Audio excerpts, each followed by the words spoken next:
Alors, bienvenue. Pour quiconque a la chance d'avoir des poules, on connaît ce petit bonheur de découvrir un œuf tout frais le matin. Mais que se passe-t-il quand, du jour au lendemain, plus rien? Aujourd'hui, on plonge dans le monde fascinant de la ponte.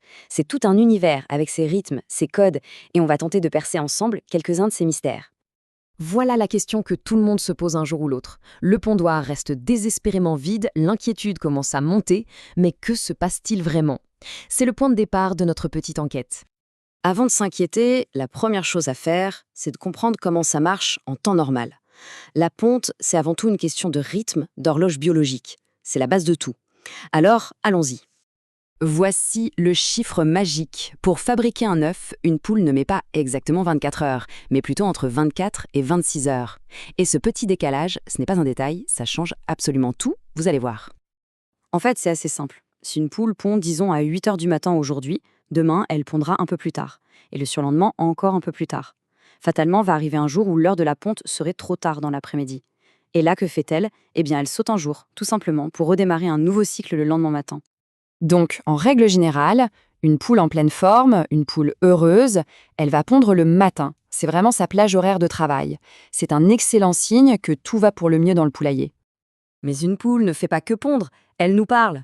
Son comportement, et surtout ses vocalises, sont des indices vraiment précieux pour savoir si tout se pose bien.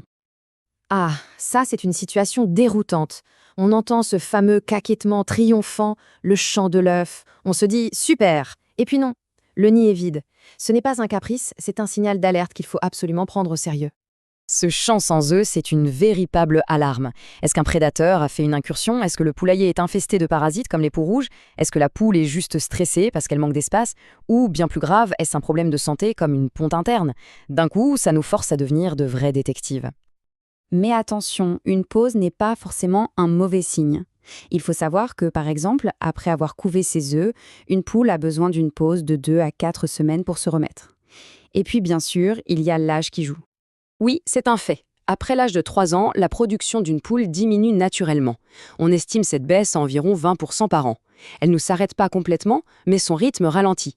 C'est tout à fait normal, ça fait partie de son cycle de vie. Bon, maintenant qu'on a vu la théorie, passons à la pratique et aux problèmes concrets.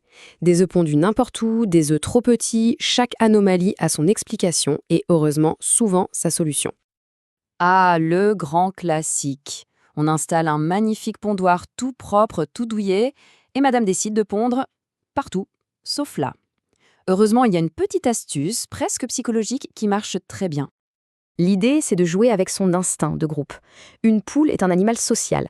Si elle voit un œuf, même un faux, dans le pondoir, elle se dit « Tiens, une copine a pondu ici, ça doit être un endroit sûr ».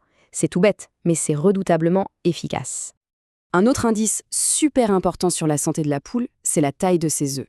Mais attention, un œuf minuscule n'aura pas du tout la même signification selon que la poule est jeune ou déjà une pondeuse confirmée. Il faut vraiment faire la différence. D'un côté, une jeune poulette qui commence à pondre. Ses premiers œufs sont souvent petits, c'est normal, la machine se met en route. De l'autre, une poule adulte, expérimentée, qui se met soudainement à pondre des œufs de la taille d'une bille. Là, c'est un voyant qui s'allume. Alors, qu'est-ce qui se passe? Généralement, il y a deux grandes raisons. Soit le stress dû à la chaleur, quand il fait trop chaud, la poule mange moins, soit une carence en protéines dans son alimentation. Dans les deux cas, son organisme n'a tout simplement pas assez de matériaux pour construire un œuf de taille normale. Là, on passe à l'anomalie qui fait souvent le plus peur. Trouver un œuf tout mou, sans coquille, juste protégé par sa membrane. C'est très impressionnant et ça nous indique un problème nutritionnel bien précis. Pas de mystère ici, la coquille d'un œuf, c'est à 95% du calcium.